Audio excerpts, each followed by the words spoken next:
The Earth was once the center of the universe. It was flat. Then it was round, and it circled the sun. It was no longer the center of the universe. It was a tiny part of the Milky Way.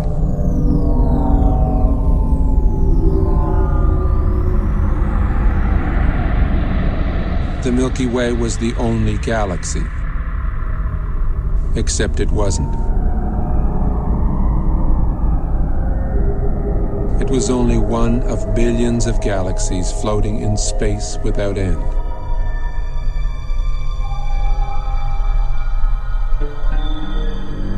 Every single time we think we've got it all figured out, we realize we've merely found another piece of the picture. It is a big picture, with many pieces.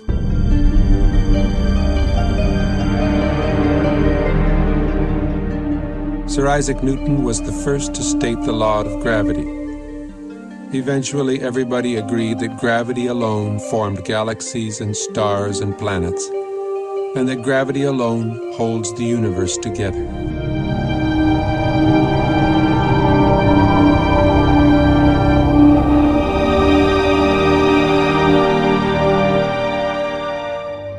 Then we discovered a force 1,000 billion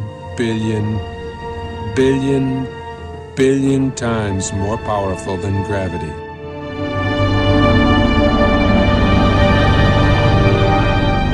Until recently, we believed that the space between the stars and planets was empty, a vacuum. We now know it is teeming with charged particles.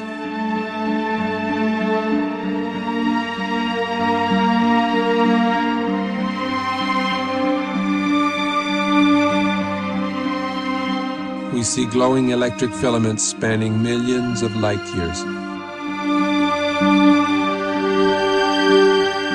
We see stellar and galactic formations shaped by magnetic fields.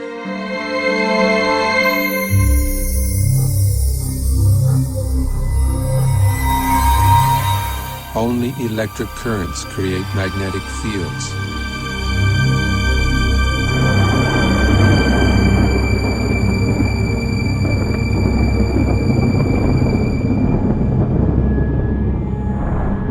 It is possible that the predominant force in the universe is not gravity, but something else.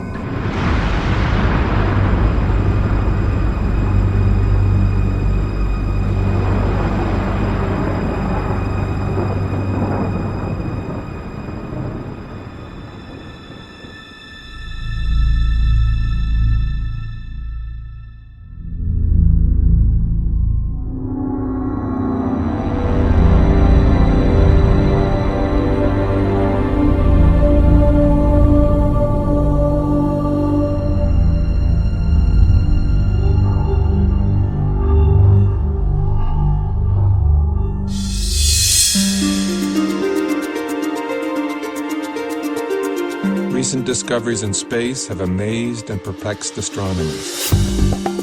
Current popular theories in the sciences can neither predict nor explain the phenomena we are now observing.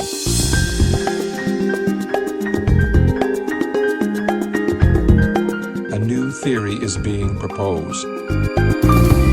A theory which can both predict and explain the data coming back from deep space. Its implications are profound and affect all the scientific disciplines. It is in fact a synthesis of the disciplines. A synthesis which has already led to discoveries that link modern astronomy, leading-edge plasma physics, and ancient mythology.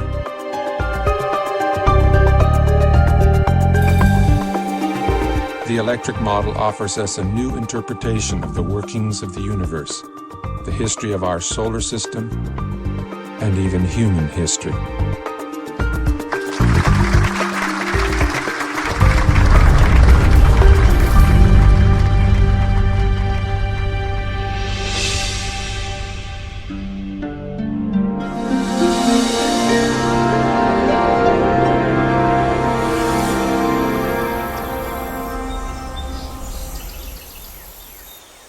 The rise of science was a triumph over mythology, over magic and superstition.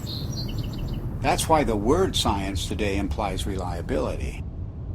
The word myth means fiction, not true.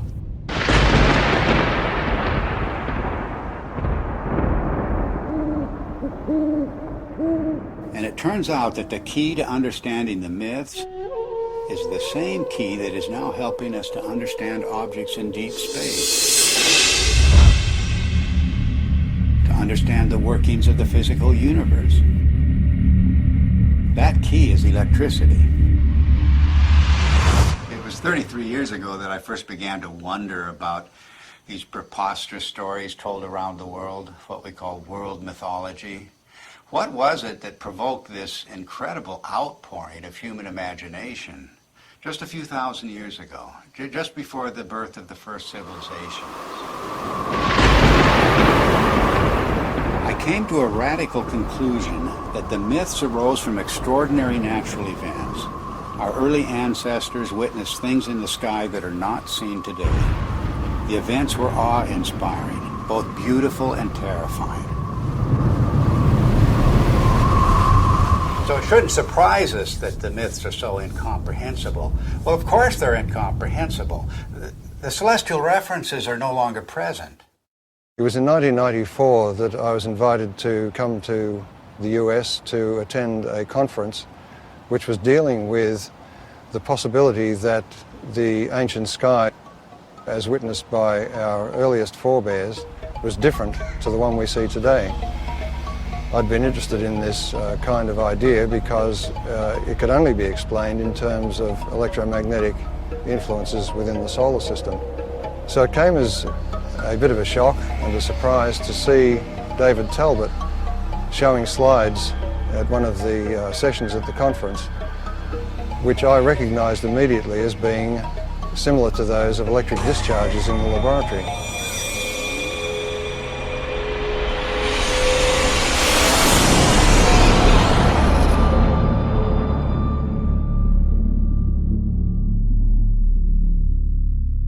It was wonderful for me personally to come to my first Cronium meeting and hear Dave Talbott, and I still want to see some of those slides that he showed again and again and again that explained the white crown of Egypt and the rest of these things that he showed us, all from mythology, all from thousands of years ago. These things clearly were seen by civilizations that never talked to each other from the far corners of the earth. It all just clicked together like a three-dimensional jigsaw puzzle in my mind.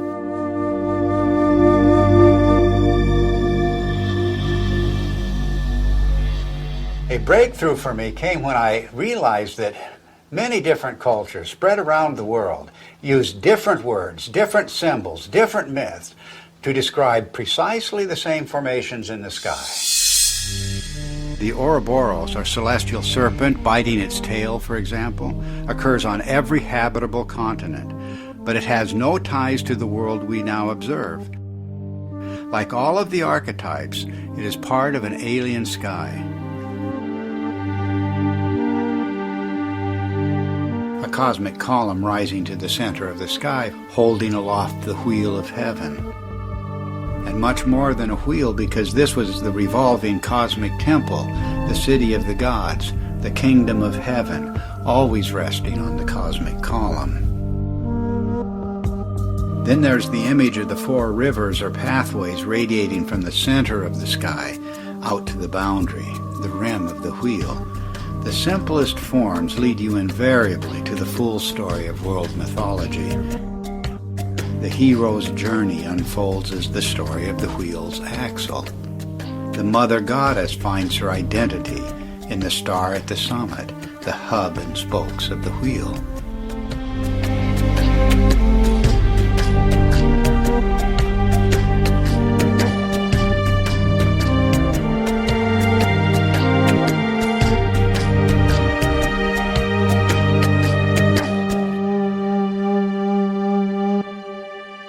From childhood on, I've always had a deep interest in mythology, and I remember that as a child I was trying to draw up genealogies of the gods as provided in Greek mythology, and I soon found out that it didn't work, nor did anything else in mythology seem to work.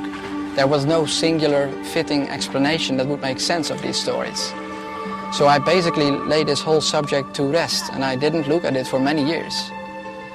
Until I came across the work by Dave Talbott and Everett Cochran mainly, whose articles were real eye-openers for me. And as soon as I began to read these articles, it became clear to me that we were really looking here at a very important key to the unlocking of myth. And the recent findings provided by plasma physics are capable of providing that key. Based on the results we have seen so far in Dr. Perret's investigations with petroglyphs, which he matched successfully to laboratory experiments involving plasma, it has now become crystal clear and I think undeniable that the morphology of plasma as it manifests itself both in the laboratory and in space can account successfully for the major themes in mythology. To find the true meaning of the myths, we follow a forensic approach. The purpose is to expose the points of agreement between the different cultures, because here at the level of the archetypes, everything is unified. There are no isolated themes of myth at the level of the substructure. This is like a holograph. Follow one archetype and its links to other archetypes, and you will find one story told around the world.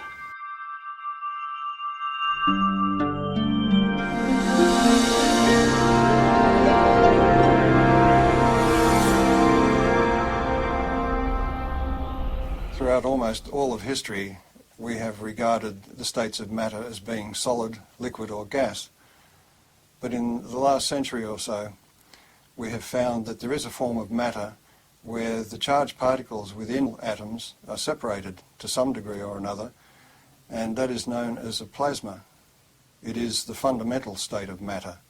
It was not until the second half of the 20th century that we came to realize the role of plasma in the universe. And this has changed the picture of space completely. Not long ago, we thought of the physical universe as being constituted fundamentally of nothing more than atoms and empty space. But a plasma includes at least a percentage of charged particles, protons and electrons, that are not bound to any atomic structure. And plasma is an excellent conductor. Electrons will move efficiently in the direction of charge equalization, and that's an electric current, of course. Now, the reason why we see magnetic fields everywhere we look in space is because electric currents produce magnetic fields, and only electric currents produce magnetic fields.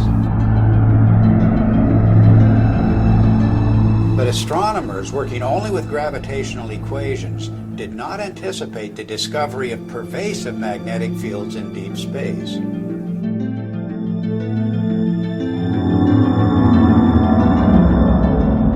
Electric currents also account for the abundant filamentation of space plasma.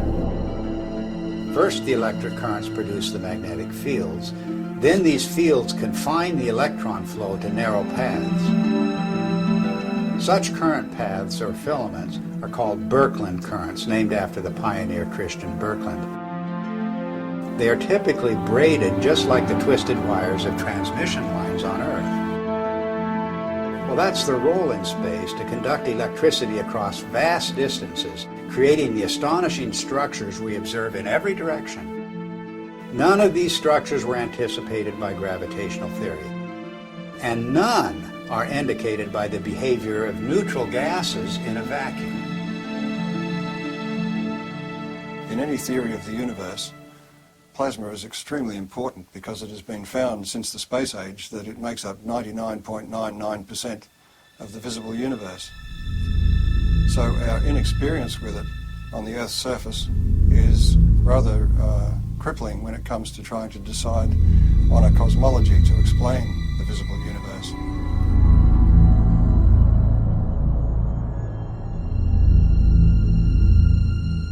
Now, plasma behaves rather oddly compared to normal matter, the matter we find, the solids, liquids and gases on Earth. If you look at a novelty plasma ball, you will see that it forms these bright filaments that dart all around inside the globe. And if you look closely at them, you'll see that they're actually twin filaments twisted together. In other words, nature finds it efficient to be able to transfer energy over a distance by twisting two pairs of filaments together. And this is a characteristic of the way plasma carries electric currents in space. And one of the puzzles that has faced astronomers since the space age is the discovery of filamentary structures in galaxies, around stars, even the cometary tails of planets and comets themselves. These filamentary structures have come as a surprise.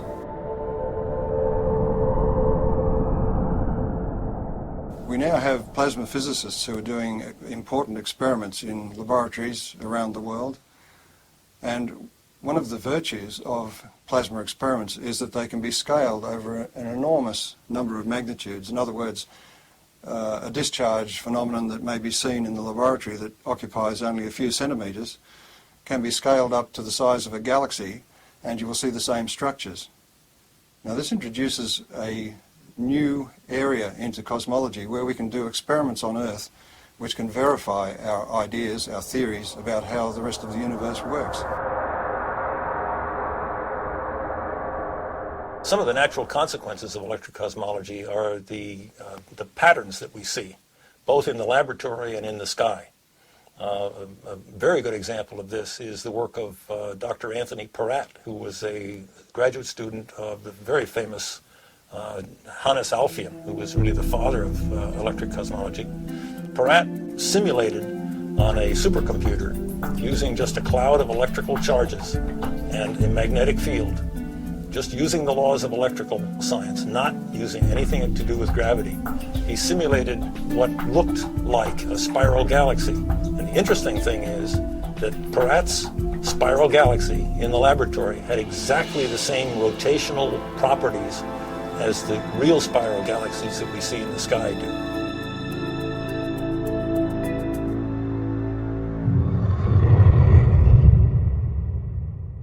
Plasma was named by Irving Langmuir because of its lifelike qualities. In other words, the similarity to blood plasma gave rise to the term plasma now used in the sciences.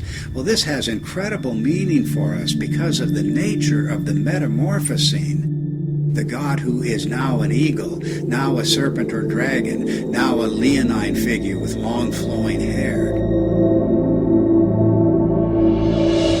These figures take on a whole new meaning when we can interpret them with the benefit of plasma science.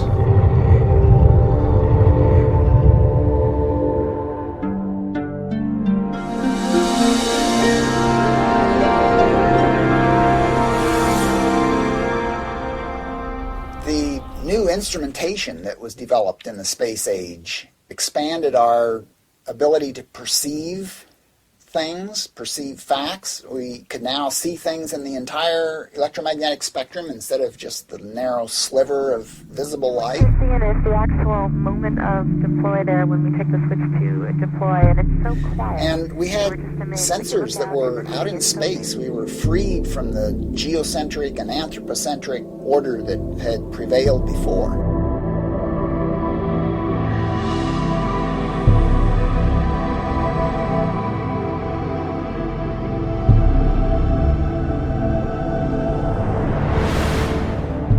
Got a whole new universe, and the theoreticians are still trying to look at it through, a friend of mine says they're peering through the wrong end of the telescope and trying and telling us what they imagine they see.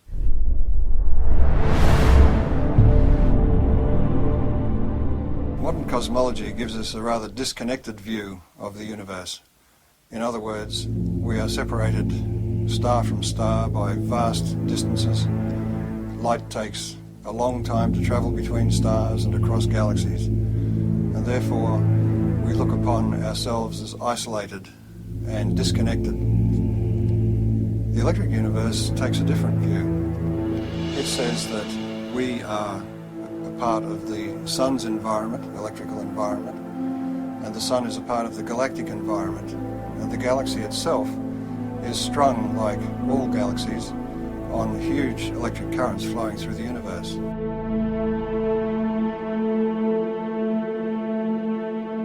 One of the typical questions that plasma cosmologists hear all the time is, how do you know what's out there in space? How do you know there's electricity out there in space? Is there energy out there in space? Why should we consider anything more than gravity? And the answer is that through the years we've used optical telescopes, but recently we have what are called radio telescopes, and we've broadened the spectrum that we can look at the sky with. And those radio telescopes can measure electric currents and magnetic fields, and we can determine from those measurements the strength of the electric currents, the strength of the forces involved, and the amount of energy that's stored out there in space.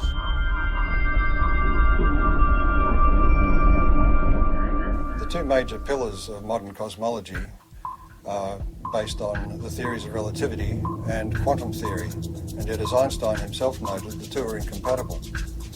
And that may be because the theories of relativity deal with matter as if its only consequence is the bending of space. The electric universe, on the other hand, deals with the electrical structure of matter at the subatomic level and then works its way up through living systems, if you like, planets, stars, galaxies, and the entire universe, and shows that it is the electrical structure of matter that forms the amazing shapes we see in deep space.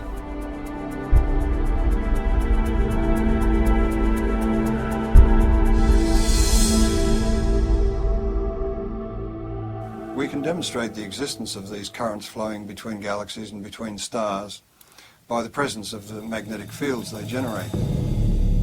Magnetic fields are threaded through space at all dimensions, within the solar system, on the surface of the sun, between stars, and within galaxies, and even between galaxies. Now, a magnetic field can only be generated by electric currents. So, in other words, to continue that magnetic field for any length of time requires that there be electrical power input into those magnetic fields. And that raises the whole question of where does this power come from?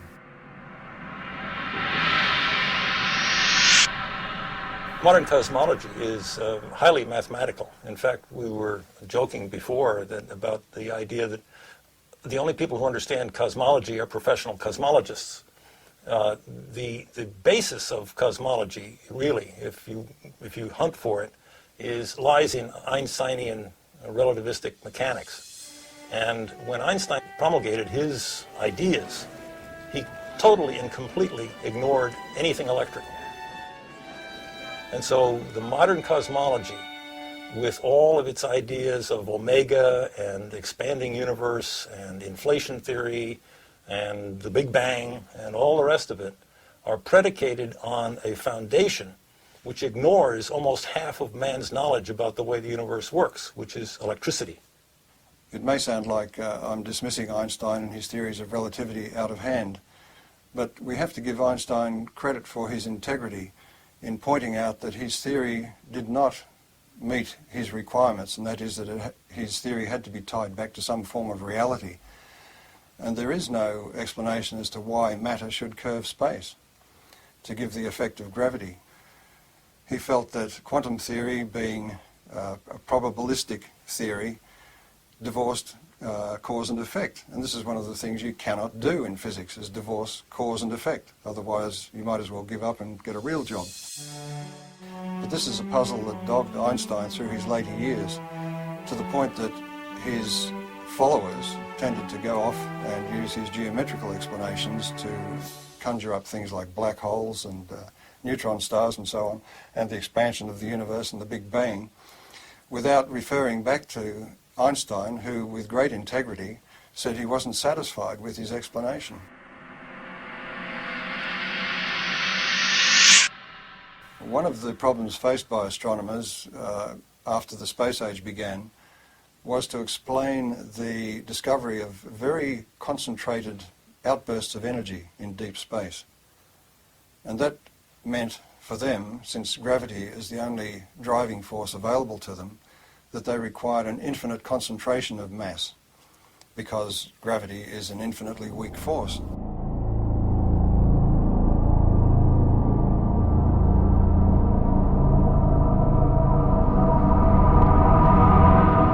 The black hole, as Wheeler originally visualized it, sucked everything, including light, in, and so therefore it was invisible.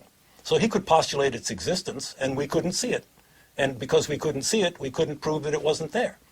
Later on, in order to explain these fantastic emissions of energy from galaxies, it was proposed, and I believe it was Stephen Hawking who did it, that there were various types of black holes, some of which actually then spat matter back out again in jets. Because, why? Because we had observed jets. In the electrical model, it's quite simple.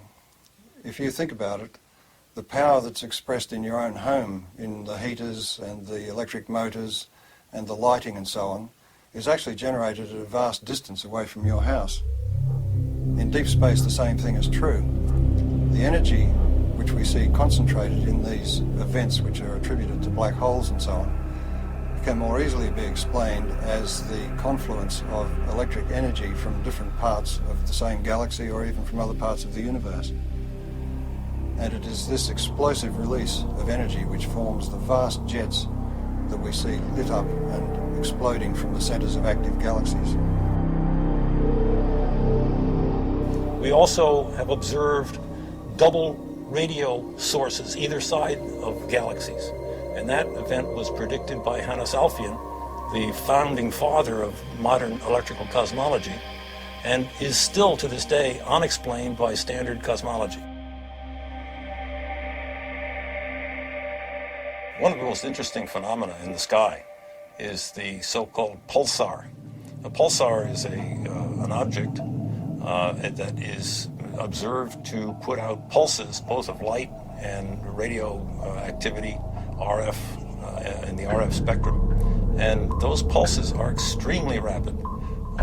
They are something like milliseconds apart, so it's like a extremely fast strobe light.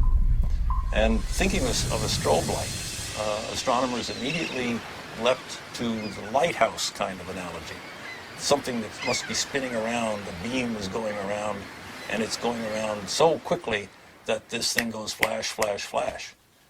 Well, once the repetition rate of the pulsars was observed to get up to in the millisecond range, that meant that this star that was putting out this beam of radiation would have had to be rotating at 300 times a second. And 300 times a second, we're talking about the speed of a dentist drill. So the astronomers decided, well, normal stars couldn't possibly rotate at that speed. And so they postulated the existence of what they called a neutron star. A neutron star is a star that is so dense that it holds together so well that it can indeed rotate at the speed of a dentist's drill. Well, the problem is that in nuclear chemistry, we know that you can't pack neutrons together that densely. They will all fly apart instantaneously. There's a principle called the island of stability in nuclear chemistry that absolutely prevents that. So here again we have the standard astronomers or astrophysicists going directly against another well-developed science. In the electrical model, however, there's a very simple explanation for pulsars. Everybody is familiar with the idea that pulses can travel back and forth on electrical transmission lines. Such uncontrolled pulses, for example, were responsible for the famous Northeast blackouts. A similar effect can occur between two binary stars connected by a plasma. The two binary stars act like capacitors that store charge.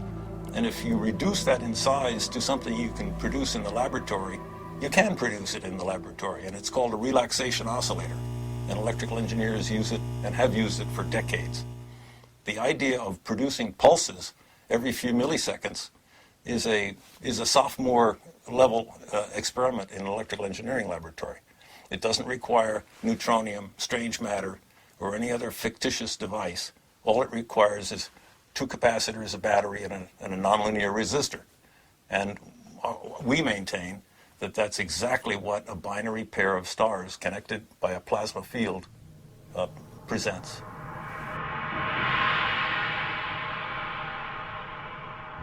A typical ion in the solar wind, a hydrogen nucleus, moving about 20 kilometers per second, which is relatively slow for the ions in the solar wind, in the magnetic field of the sun, experiences potentially magnetic forces that are something like 10 million times the strength of the gravitational force on that same ion from the sun.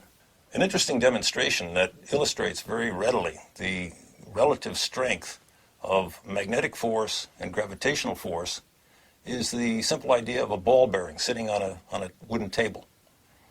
The entire mass of the Earth is pulling downward on that little ball bearing, and that's what prevents it from flying out into space.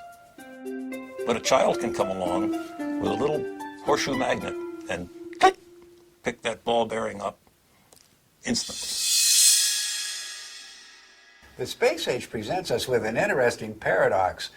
The technology of science is really quite extraordinary, and technology has taken us out into space, taken us to the moon, taken probes to distant planets, opened up whole new vistas in remote space with new telescopes and new ways of measuring what's happening in space. But the picture of theoretical science is much different. And many decades ago, assumptions began to crystallize in the theoretical sciences, beginning at the top, the queen of the sciences, as we say, which is cosmology. These theoretical assumptions have constrained all of the other theoretical sciences. Cosmology deals with the big picture questions, the first questions. How did the universe begin? What is it made of? How will it end? And so many popular theoretical constructs, from the Big Bang to string theory to dark matter and black holes, the formation of stars, formation of galaxies, all have arisen from assumptions first postulated by cosmologists. At the same time, these assumptions have defined boundaries for other theoretical sciences, working down from astronomy and astrophysics to the space sciences, solar theory, even Earth history, even human history, have all been confined by these boundaries established by the queen of the sciences, cosmology.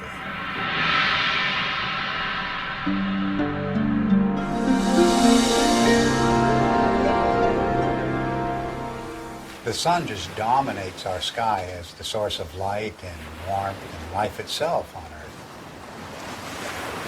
And this preeminence of the sun is so clear and obvious that it remains a mystery why virtually every ancient culture insisted that before the present sun, there was a quite different luminary ruling the sky.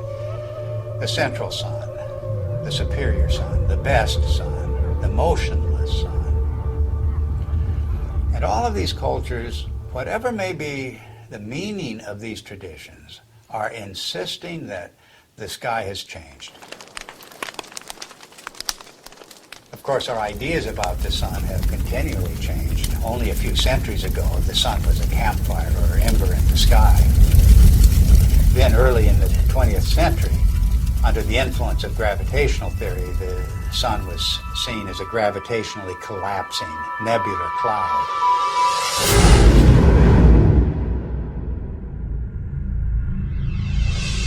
In the atomic age, astronomers began to visualize the sun in terms of a nuclear furnace hidden at its core. But now we're in the age of plasma science, with discoveries of the electric currents in space. And it's inconceivable that these discoveries would not change the picture of the sun again. Plasma cosmologists have been able to demonstrate experimentally and also in the supercomputer that galaxies are an electrical phenomenon, which raises the question about stars, and in particular our own sun, which is the closest star to the Earth, of course. Any theory of the sun has to explain how it could continue to burn for billions of years and also explain its present size. based on its known mass. And of course, as soon as nuclear energy was discovered, it was grasped immediately as the energy source of the sun. But all of that assumes that the sun is disconnected and an isolated body, and that it must consume itself over its lifetime to provide the heat and light that we receive from it. But if the sun is connected to the rest of the galaxy in an electrical sense, it doesn't require to burn itself at all. And the energy that we receive is actually being received from the galaxy, and the sun is acting as a focus for that energy.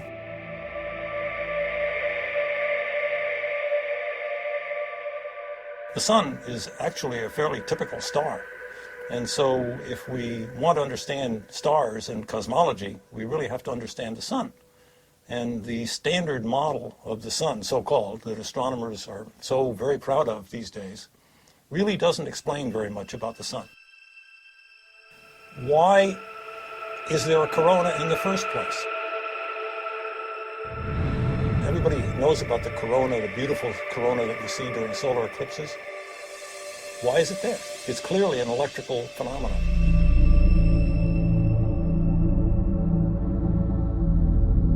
One of the greatest puzzles about the sun has been, with a surface temperature of 6,000 degrees, high above that surface we have temperatures of millions of degrees. And the question has been, how do we get the energy from the center of the sun somehow past that surface to heat the upper atmosphere of the sun to millions of degrees? In the electric model, you don't have that problem, because if the energy is arriving from outside the sun,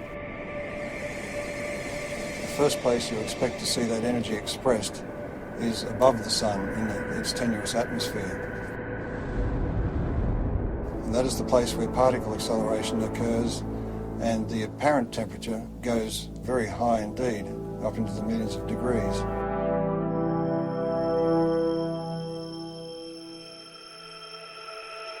The fact that the particles in the solar wind accelerate, that is to say, increase their velocity with increasing distance away from the sun, the farther away they get, the faster they go. And the fact that those particles are indeed charged particles leads me, as an electrical engineer, to come to the immediate conclusion that this is an electrical process. In the solar model, think of the sun as being a positive anode, very high voltage body that obviously would emanate an electric field. And if you put a charged particle in an electric field, it will accelerate. That's the way we accelerate particles here on Earth. It's the way every physicist and electrodynamicist has ever increased the velocity of a charged particle, is put it in an electric field. One of the features we observe on the sun, which have no business being there, according to the standard model, are sunspots. The most significant thing about a sunspot is the fact that the center of the sunspot is dark. And if the sun is trying to radiate energy from its core into space, we should expect that it is bright. And if you think about that umbra, that darkest place in the center of sunspots, that's the place where we can see deepest into the sun. And just consider the fact that at that point where we can really see down into the sun, that's the absolute coldest place that we are able to measure. If the center of the sun is really a nuclear fusion furnace, it should be the hottest because we're closest to the source, and it's not the case. If you ask any astronomer, why are there sunspots? Why are the umbra dark? They will blame it on some sort of warped, twisted magnetic fields. They will say that it has to do with the solar dynamo, all of which lurk unseen like a big genie somewhere below the surface. These phenomena are only to be expected if the sun is electrical in nature. Astrophysicists make the claim that the solar fusion model has indeed been tested in the laboratory, and nothing really is further from the truth. Although each of the steps involved in the hydrogen to helium fusion reaction have indeed been verified experimentally, the overall experiment, the overall reaction, has never been produced in a continuous laboratory experiment. Continuous hydrogen to helium fusion has not been attained in the lab. The strength, in fact, of the electric cosmology is that indeed all of the mechanisms that the electrical people talk about have indeed been verified over decades, in fact, at least a century in the laboratory. The plasma scaling is well known, and plasma and electrical experiments have verified every step of the way.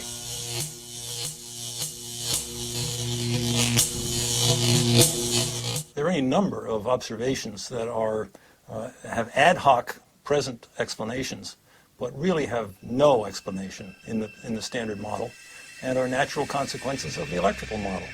For example, heavy elements, the solar spectrum, the neutrino deficiency, the neutrino variability, solar atmosphere, differential rotation by latitude, differential rotation by depth, equatorial plasma torus, sunspots, sunspot migration, the sunspot penumbra, and the sunspot cycle itself. Magnetic field strength, the even magnetic field, helioseismology, the solar density, and the changing size. All of the observations that in that list are natural consequences of the electrical sun model. Standard astronomers tend to pass them off as being inconsequential difficulties that will eventually someday be solved. I maintain, and so do our colleagues here, that these are not inconsequential, but are rather death blows to the solar fusion model, because they are important. They're not secondary. They're primary falsifying observations for that failed nuclear fusion model. What I find so fascinating about the electric model of the sun is not just that it's a challenge to long-standing theory, but that it opens the door to the ancient world, to an electric sky. The electromagnetic phenomena that we now observe on the surface of the sun and in the vicinity of the sun are direct pointers backwards to the plasma formations that were seen above the ancient sky worshippers.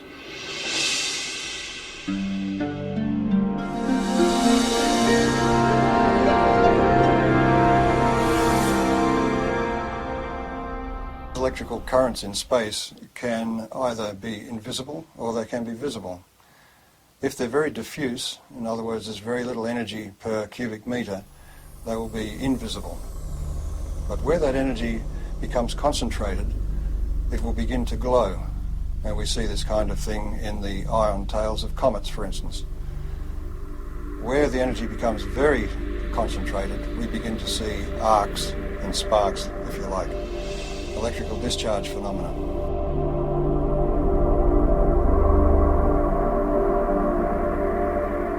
The standard theory of comets comes from the view that the solar system was formed from a rotating cloud of gas and dust, and that the planets, in some fashion as yet unexplained completely, formed from most of that gas and dust, but there were leftovers.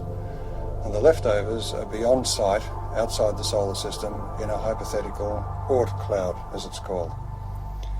We have no observational evidence for such a cloud. The electric universe model of comets is that they are actually parts of well-differentiated planetary bodies that have in the past suffered from electrical plasma discharge machining, and that some of the surface material has been lofted into space, so it is expected to be rocky. The second thing is that because comets trace an elongated orbit, both away from the sun and towards the sun, in that trajectory its charge changes, its voltage changes. Since it spends most of its time in the outer solar system, the voltage that it has reflects the voltage in the outer solar system.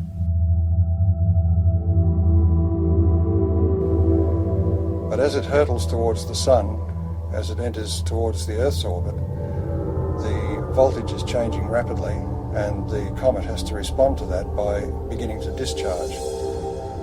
And that's where we see the familiar cometary phenomena of the coma and the various tails that it produces. This creates a very distinct difference between the two models, the standard model of a comet, which is supposed to be dust and ice left over from the formation of the solar system, and the electrical model, which says that a comet is an electrical body which begins to discharge as it enters the inner solar system. Ever since we've begun to look at comets in close-up, and Halley was the first one that was observed by several spacecraft close-up, it was found to astronomers' surprise that the material coming off the comet was coming in discrete jets and seemed to be coming from what looked like circular areas on the crater. But the imagery wasn't sufficiently sharp to be able to tell exactly what was going on. This required the standard model to come up with an idea that maybe the surface of the comet is coated in black tarry substance or something which was preventing the material from just evaporating from the surface and forming jets as it burst through the surface. But when later images were looked at as we passed other comets, it was found, to astronomers' amazement, that they were seeing very sharp relief. It wasn't like a melted ice cream, it was looking like a piece of heavily cratered rock. Now this fits the electric model of the electrical discharge birth of such a body. In other words, there's very little distinction between an asteroid and a comet other than its orbit. It was in this context that I looked at Comet Tempel 1, which was chosen as the target for an impact. And the idea was that the impact would create a small crater which could then be photographed by the passing spacecraft, and we could determine whether the material was ice or dust or rock based on the size of the impact crater. It seemed to me that if this comet was a charged body, there would be several other effects that were unexpected. Principally, as a metal copper object approached the comet, there should be an electric discharge to that copper projectile. In other words, there would be an initial flash, and then there would be the impact itself. And the impact, I suggested, would be far more energetic than was expected, because it would tend to concentrate the electrical discharge in the area of the impact, and also it may change the nature of the jets nearby. So it was with great interest I awaited the results of the impact and watched it on television. Before the impact, the astronomers in the assembled control room were worried that they wouldn't see anything, that the impact would result in a very small puff of dust, and that would be the end of it. So when the impact occurred, they were surprised by two things. One was that there was an initial flash followed by the main impact, which was so energetic that some of the sensors were almost swamped, and the passing spacecraft was unable to achieve its primary aim, which was to photograph the crater. A part of the surprising brightness of the dust released from the impact with Comet Tempel 1 was due to the fact that it was so intense and so widespread. And one of the initial findings was that it seems to be very finely divided dust. Now this is the same thing that was found at Comet Halley, and it was a surprise then, so it's rather surprising that they are surprised once more. The point is that an electrical discharge on the surface will release material, dusty material, very finely divided. It's a technique that's used in sputtering of metals onto, for instance, astronomical mirrors. So this production of very fine dust is to be expected in the electrical model. But in the standard model, you are asking ices to evaporate or to sublimate, and in doing so to drive off pre-existing dust grains. So there's no way that the dust can be finely divided. It will be in its pristine state. So the production of this great cloud of very fine dust is rather inexplicable in the standard model. The electrical model of comets was driven for several people by Velikovsky's challenge that the solar system had electromagnetic forces to be taken into account. And one of the early pioneers in addressing this issue of are comets an electrical phenomenon was Ralph Jurgens. When he proposed the electrical model of the Sun, it implied that all bodies in the solar system must have, to some degree, a cometary appearance or a cometary effect associated with them.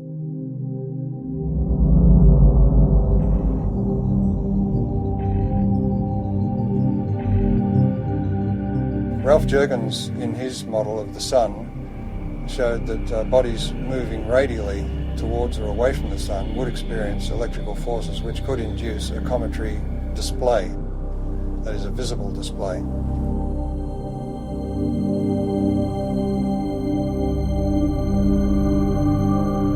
Also working in later years with Ralph Jurgens was Dr. Earl Milton, and he made some predictions and statements about the impact of Comet Shoemaker-Levy 9 fragments with Jupiter.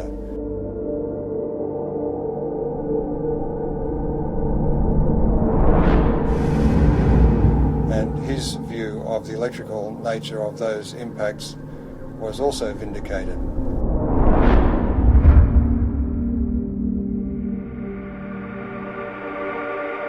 In the electrical model of the solar system, anybody moving away from or towards the Sun at any great rate, for example like a comet, will experience electrical effects which result in a cometary appearance, and that could apply to a planet.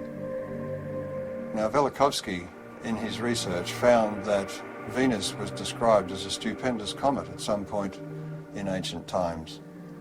So it was very gratifying for him to be able to announce at the conference in 1974 that astronomers had discovered what they called a cometary tail of Venus.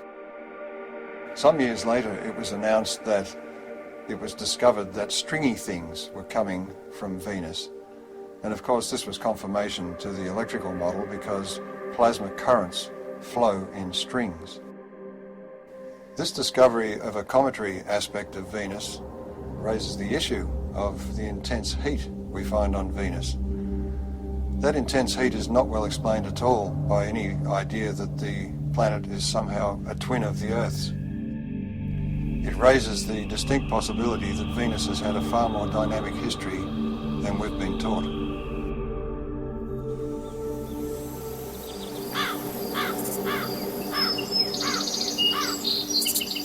Our ancient ancestors were obsessed with the comet. Let the slightest wisp of a comet appear in the sky and all of humanity was thrown into terror. But why was this?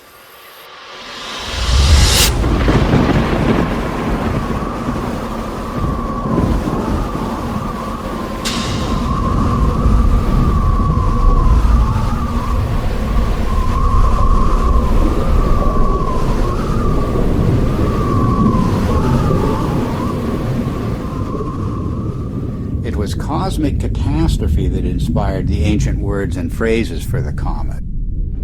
The comet was the torch of the sky, the sword hanging over the world, the spiraling serpent or dragon, the spiraling sidelock or ribbon.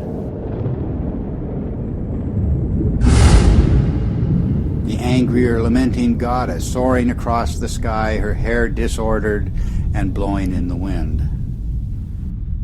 Anyone exploring the roots of the ancient comet fears is going to run into the work of Immanuel Velikovsky, the controversial theorist who suggested that, well, there's a reason for the fears of comets around the world. We experienced this horrific cometary catastrophe. The world was devastated by a comet just a few thousand years ago.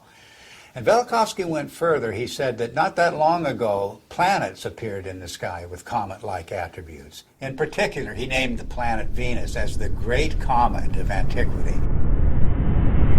Both Walt Thornhill and I disagreed with many components of Velikovsky's reconstruction, but we also felt that Velikovsky had nailed certain principles that can help us to understand the early cultures. In particular, Velikovsky was correct in naming the planet Venus as the Great Comet. And the cometary language of Venus goes far beyond anything that Velikovsky himself published.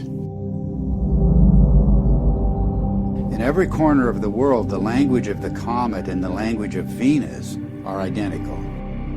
Venus as serpent or dragon. Venus as torch of the sky. Venus as long-haired star. Venus as bearded star.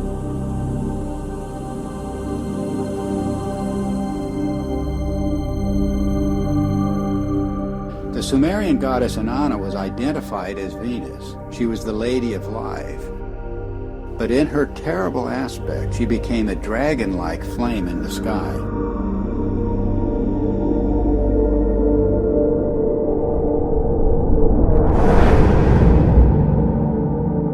The texts say, like a dragon, you have deposited venom on the land, raining the fanned fire down upon the nation. Inanna became a roaring storm. She devastated the land. Mankind comes before you in fear and trembling at your tempestuous radiance, the texts say.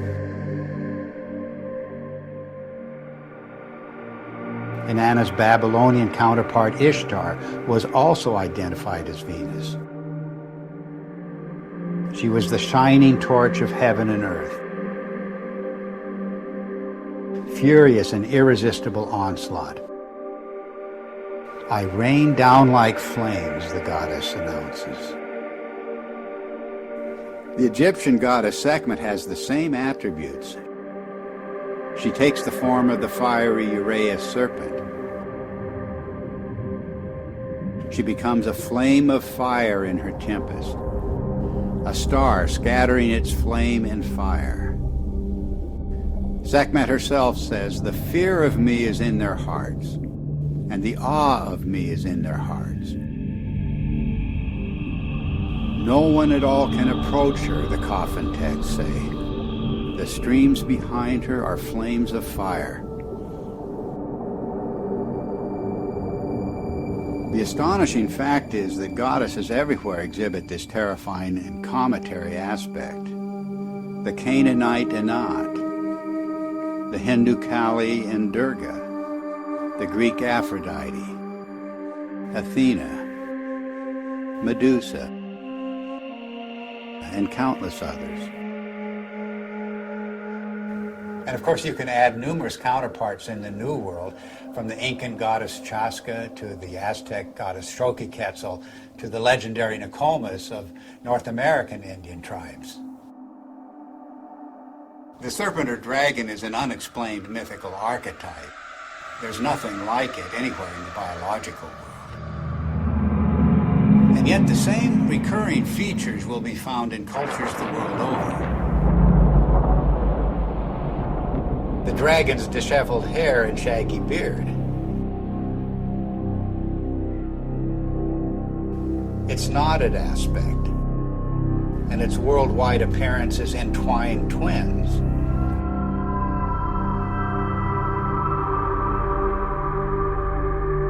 Its fiery or lightning-like emanations, and its effusive feathers. In all of the ancient serpent or dragon images, it's the luminous, filamentary, braided, spiraling, metamorphosing, and destructive aspects that stand out. The very traits of high-energy plasma discharge. The attributes of these mythic monsters remain unexplained only until we see the hairy and feathery attributes of the electric arc in the laboratory. We see precisely the same thing in enhanced images of the comet's tail. And we see the same thing in the comet-like discharges of distant nebulas. Gases in a vacuum don't behave this way, but electrified plasma does.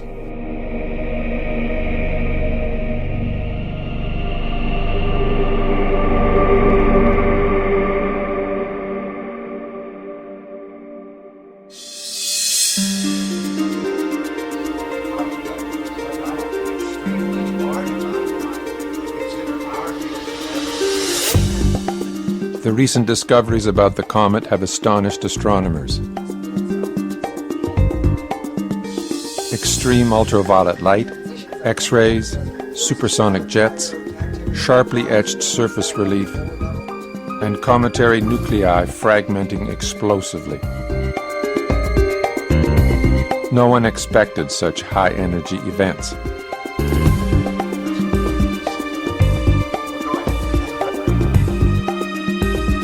The electric model proposes that the comet is a charged object moving through an electric field. This would explain these phenomena. But what is creating the electric field? Suddenly everything changes. And we are talking about an electric sun, electric stars, an electric cosmology, and a whole new way of looking at how the universe works.